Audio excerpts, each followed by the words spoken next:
नमस्कार दोस्तों, पाथफाइंडर पर आप सभी का स्वागत है। दोस्तों मेरा नाम निधि है और हमने स्टार्ट किया है स्टैटिक पॉलिटी का ये कोर्स, जिसमें हम what is constitution, why constitution and types of constitution समझ चुके हैं। आज हम बात करने वाले हैं मेकिंग ऑफ द कॉन्स्टिट्यूशन के बारे में।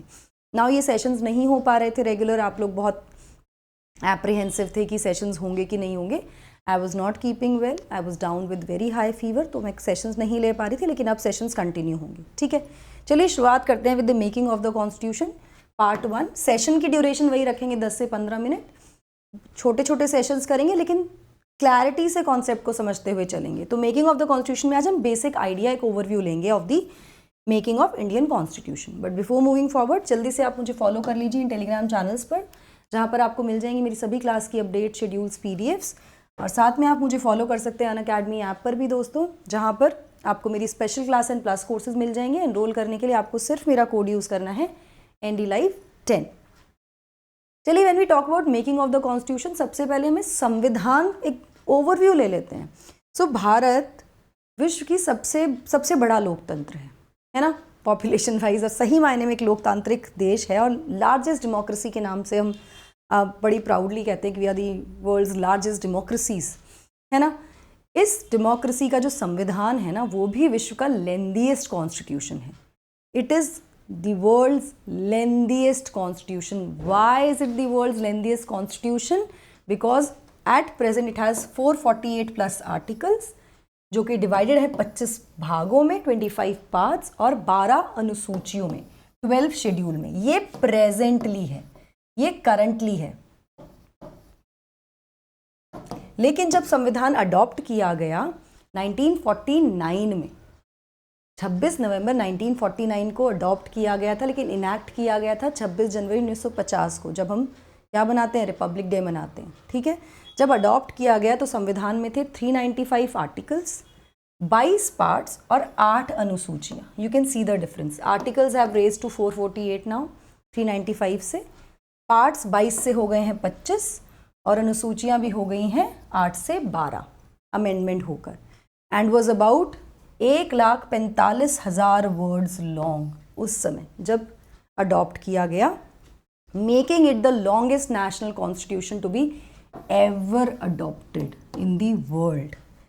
जल्दी से क्विकली एक क्वेश्चन आता है, बहुत बार मुझसे बच्चों ने पूछा है, मैम ये आर्टिकल्स जिसमें हमने डिवाइड किया अपने कॉन्स्टिट्यूशन को, आर्टिकल्स, पार्ट्स एंड शेड्यूल्स, ये एक्चुअली हैं क्या? तो बहुत जल्दी मैं आपको बता देती हूँ। आर्टिकल्स तो क्या है, जहाँ पर कुछ विषय के बारे में दिया गया है, उसके बारे में स्पेसिफिक चीज़ दी गई है। ठीक है, ये आर्टिकल्स को ग्रुप किया गया था 22 अलग अलग भागों में संविधान जब अडॉप्ट किया गया। Now it has increase to 25 parts, 25 हो गए हैं बढ़कर अब ये। ठीक है, जो रिफ्लेक्ट करता है कि इनको कैसे ऑर्गेनाइज किया गया in the text of constitution of India 1950 में। करेक्ट, कैसे ऑर्गेनाइज किया गया है। पार्ट्स, जैसे part 1 talks about India, union and it's territories. Part 2 talks about citizenship, नागरिकता। 3 फंडामेंटल राइट्स। तो इसको याद करने का तरीका क्या हो सकता है, जैसे भाग 1 बोलता है यूनियन के बारे में, यूनियन एंड इट्स टेरिटरीज, देश की टेरिटरी की बात करें, देश में रहने वाले लोग, सिटीजनशिप, लोगों के अधिकार, फंडामेंटल राइट्स, पार्ट 3, है ना। उन लोगों के लिए सरकार ने क्या करना है, DPSPs। करेक्ट।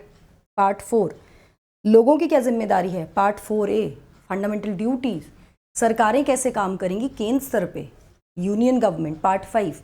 इस तरह से 25 पार्ट्स है। ठीक है, तो सब में आर्टिकल्स दिए हैं, इन आर्टिकल्स को ग्रुप कर दिया है भागों में अलग अलग सब्जेक्ट से। इसी तरह से अगर हम शेड्यूल की बात करें, जो initially were 8, they were 8, now they are 12 in number, 12 है।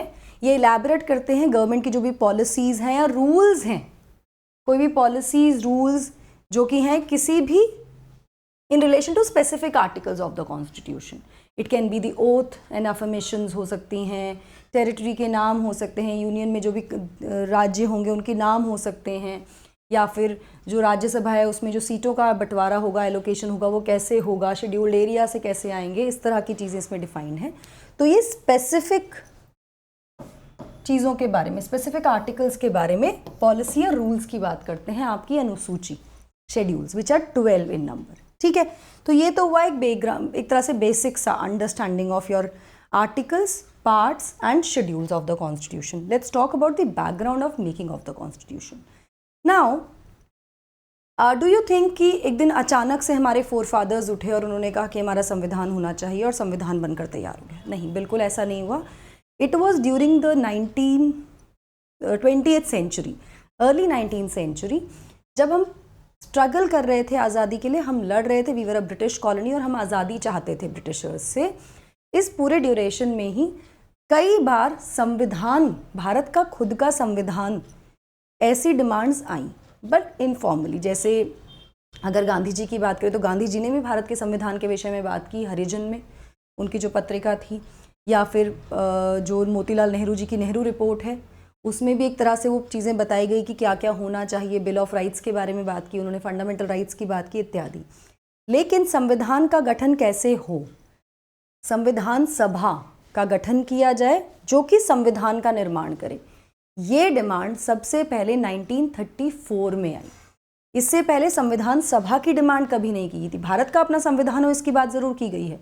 संवैधानिक सभा जो कि पूर्णतः एक भारतीय बॉडी होनी चाहिए, मतलब भारतीय रिप्रेजेंटेशन होना चाहिए, उसमें सारे भारतीय प्रतिनिधि होने चाहिए, ये संविधान का निर्माण करे, ये डिमांड पहली बार 1934 में की गई बाय M.N. रॉय, जो कि फाउंडर थे कम्युनिस्ट मूवमेंट के भारत में. इन्होंने पहली बार सजेस्ट किया the concept of constituent assembly for India in 1934 and this assembly should draft the constitution of India. ये पहली बार M.N. रॉय के द्वारा हुई. उसके बाद इंडियन नेशनल कांग्रेस INC द्वारा 1935 में संविधान सभा के निर्माण के लिए फिर से एक ऑफिशियल डिमांड रखी गई जो कि इनैक्ट करेगी भारत का संविधान. ठीक है, at the and I will be giving you flow chart also जो आप बना सकते हैं, आपको याद रहेगा उसके बाद. Now this demand, this was the time जब ब्रिटिशर्स सेकेंड वर्ल्ड वॉर की तरफ बढ़ रहे थे and they definitely needed India support. उनको भारत का सपोर्ट चाहिए था. और भारत की जो लीडरशिप थी उस समय, चाहे वो पंडित नेहरू हों, महात्मा गांधी हों, या फिर हमारे जो भी बाकी लीडर्स थे, है ना, नेताजी हों, सुभाष चंद्र बोस हों, इनके व्यू पॉइंट्स जो थे ये अलाइन नहीं थे. They were not agreeing to everything that Britishers were coming across, जो भी वो डिमांड रख रहे थे. जैसे हम जानते हैं कि नेताजी ने तो मना ही कर दिया था कि भारतीयों को पार्टिसिपेट करना ही नहीं चाहिए वर्ल्ड वॉर में ब्रिटिशर्स के तरफ से, बिकॉज हमारे रिलेशंस जर्मनी के साथ अलग चल रहे थे, हमारे लीडर्स की, है ना, अगर हम वर्ल्ड वॉर की बात करें. एंड वो ऑपोजिट टीम्स थे. बट गांधी जी इस बात को मानते थे कि भाई अगर ये सरकार हम पर शासन कर रही है तो हमारी जिम्मेदारी बनती है सरकार का सपोर्ट करना, समर्थन करना. वो रिफ्ट भी हुआ, त्रिपुरी सेशन आप जानते हैं, नेताजी ने INC की प्रेसिडेंटशिप वो भी त्याग दी, छोड़ दी, और उन्होंने कहा ठीक है भाई मैं फॉरवर्ड ब्लॉक की स्थापना करूँगा 1939 में, है ना, ये वो वाला टाइम है. इस बैकग्राउंड में ब्रिटिशर्स को ये पता है कि भाई हमें सपोर्ट चाहिए, नॉट सहारा, हमें सपोर्ट चाहिए इंडियंस का, और लीडर्स को अग्री करना पड़ेगा इस चीज़ के लिए. लीडर्स आगे आएंगे तभी भारतीय सपोर्ट करेंगे. तो उस बैकग्राउंड में 1935 में रखी हुई डिमांड जो थी संवैधानिक सभा की, इसको ब्रिटिशर्स ने फाइनली एक्नॉलेज किया इन प्रिंसिपल. मतलब इस बात को माना, एक्नॉलेज कर लिया इन प्रिंसिपल, जिसको इन्होंने ऑगस्ट ऑफर का नाम दिया ऑफ 1940, 1940 में. ये सेकेंड वर्ल्ड वॉर के बैकग्राउंड में हो रहा है. 1940 में this was in principle acknowledge by the Britishers. इससे पहले तो इन्होंने कभी एक्नॉलेज ही नहीं किया था इसको कि ऐसी कोई डिमांड भी भारतीय कर रहे हैं. ठीक है, बट यहाँ पर डिमांड किया, और जो ड्राफ्ट प्रपोजल था that was sent over by the government of India, government to India with sir Stafford Cripps. Sir Stafford Cripps के साथ एक क्रिप्स मिशन भेजा गया 1940 के बाद 1942 में. एक ड्राफ्ट प्रपोजल भेजा गया कि कैसे संवैधानिक सभा का निर्माण, ठीक है, जिसको बोलते हैं क्रिप्स मिशन, जिसमें 3 लोग थे. Who were the 3 people? Sir Stafford Cripps, sir Pethick Lawrence and A.V. Alexander.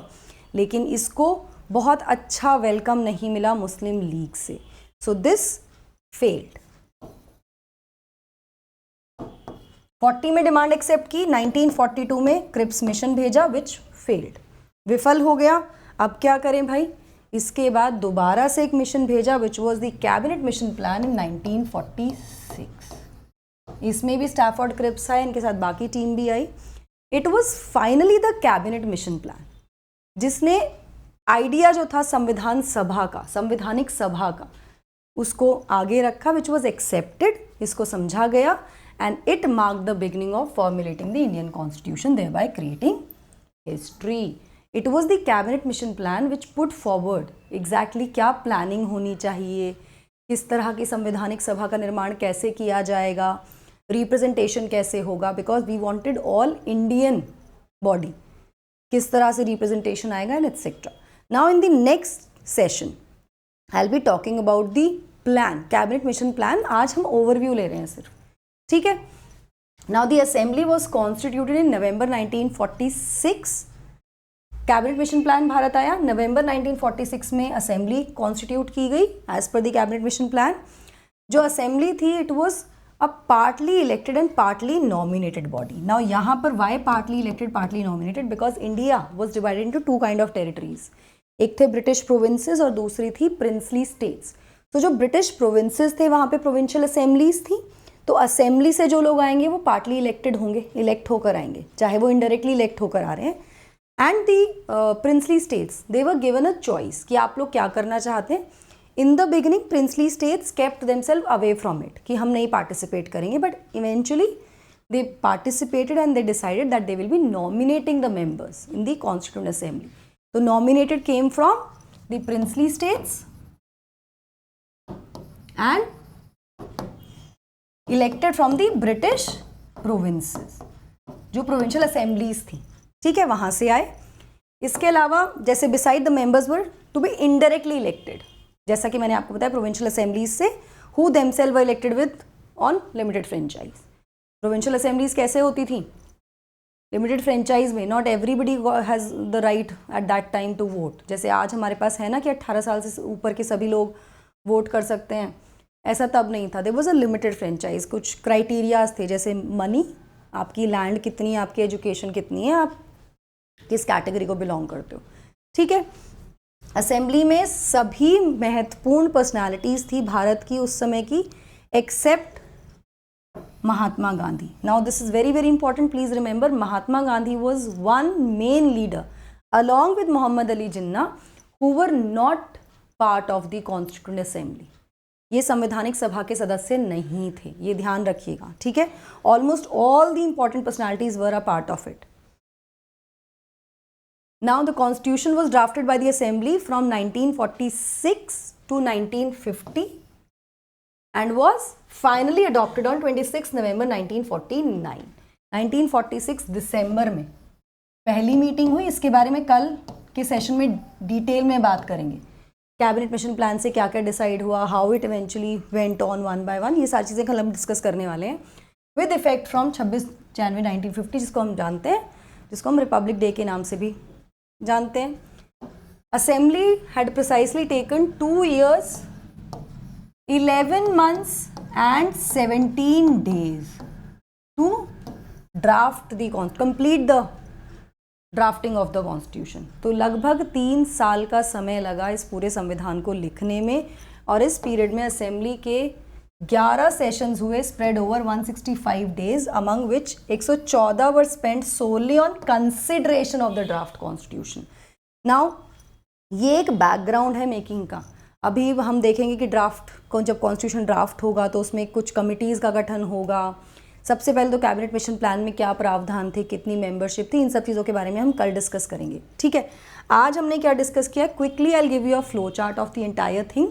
सो 1934 सबसे पहले M.N. Roy demanded for a constituent assembly for the formation of constitution of India, ठीक है। इनके बाद 1935 INC kept forward, put forward the demand. INC ने demand रखी for the constituent assembly, assembly के गठन की, ठीक है, जो कि फाइनली ड्राफ्ट करेगी कॉन्स्टिट्यूशन को, संविधान का गठन करेगी। डिमांड को, अभी ये ऑफिशियल डिमांड आ गई है आईएनसी की तरफ से, इस डिमांड को 1940 में इन प्रिंसिपल एक्नॉलेज किया गया, मान लिया गया बाय द ब्रिटिशर्स। पहली बार यहां पर एक्नॉलेज किया गया, जिसको नाम दिया गया अगस्त प्रस्ताव, अगस्त ऑफर 1940 का। ये ध्यान रखिएगा, पहली बार ब्रिटिशर्स ने कब मानी संविधान सभा की डिमांड? 1940 में, अगस्त ऑफर। इसके बाद 1942 क्रिप्स मिशन आया, which was not accepted by the Muslim league, it failed. इसके बाद 1946 कैबिनेट मिशन प्लान, जिसने फाइनली प्रपोजल दिया कि कैसे कॉन्स्टिट्यूएंट असेंबली गठित होगी, propose for the formation of constituent assembly, and it was accepted, and it was on the basis of cabinet mission plan that constituent assembly of India was formed और constituted in November 1946 and it held its first meeting in December 1946। ठीक है, ये background है। इस assembly ने ही फिर, assembly ने ही हमारा क्या लिखा? संविधान लिखा। This is the background, historical background नहीं पढ़ रहे हैं हम, making of the constitution. I hope आपको अभी तक जो समझाया वो समझ में आया। You can give your suggestions in the comment section if you want me to go a little fast. I can go a little faster also here. अगर आप अनअकैडमी से जुड़ना चाहते हैं for all the courses guys plus iconic, तो आप मेरा code use कर सकते हैं NDLive10 to avail good discount on the platform. किसी भी सब्सक्रिप्शन के लिए आप ये यूज़ कर सकते हैं दोस्तों। नाउ अगले 2023 के एग्ज़ाम के लिए 9 महीने का सब्सक्रिप्शन लॉन्च कर दिया अनअकैडमी ने। अभी जाकर अवेल कर लीजिए, 24 अक्टूबर तक ये आपको अवेलेबल होगा। The code that you have to use is NDLive10। इसी तरह से CSAT के लिए भी you can go and get the CSAT subscription also. CSAT again becomes a block अगर आपकी तैयारी अच्छी है GS की, लेकिन CSAT अच्छा नहीं है तो this can become a block आपकी प्रिपरेशन में, सिलेक्शन में। बैचेस हमारे 20 अक्टूबर से शुरू हो रहे हैं, अभी जाइए एनरोल कर लीजिए इसके लिए। compete is now live, it is a battle and you can know where you stand, it is kind of a competition। साथ में आप बहुत सारे प्राइजेस भी जीत सकते हैं, एंड्रॉयड ऐप पर आपको ये मिल जाएगा। सिविल सर्विस चैंपियनशिप नवंबर 13 को होने वाली है, अभी जाकर उस पर भी एनरोल कर लीजिए दोस्तों। That's it from my side, I hope you like the session. आप मुझे कमेंट सेक्शन में बताइए you want me to go a little faster और दिस स्पीड इज़ फाइन, क्योंकि टॉपिक वाइज चलेंगे, कोशिश करेंगे जल्दी जल्दी बैकग्राउंड समझें, then will get into the understanding of preamble and the parts and schedules and articles. All right, do not forget to like, share and subscribe to the channel and also hit the bell icon so that you get notifications about our latest updates also. That's it. Thank you. God bless.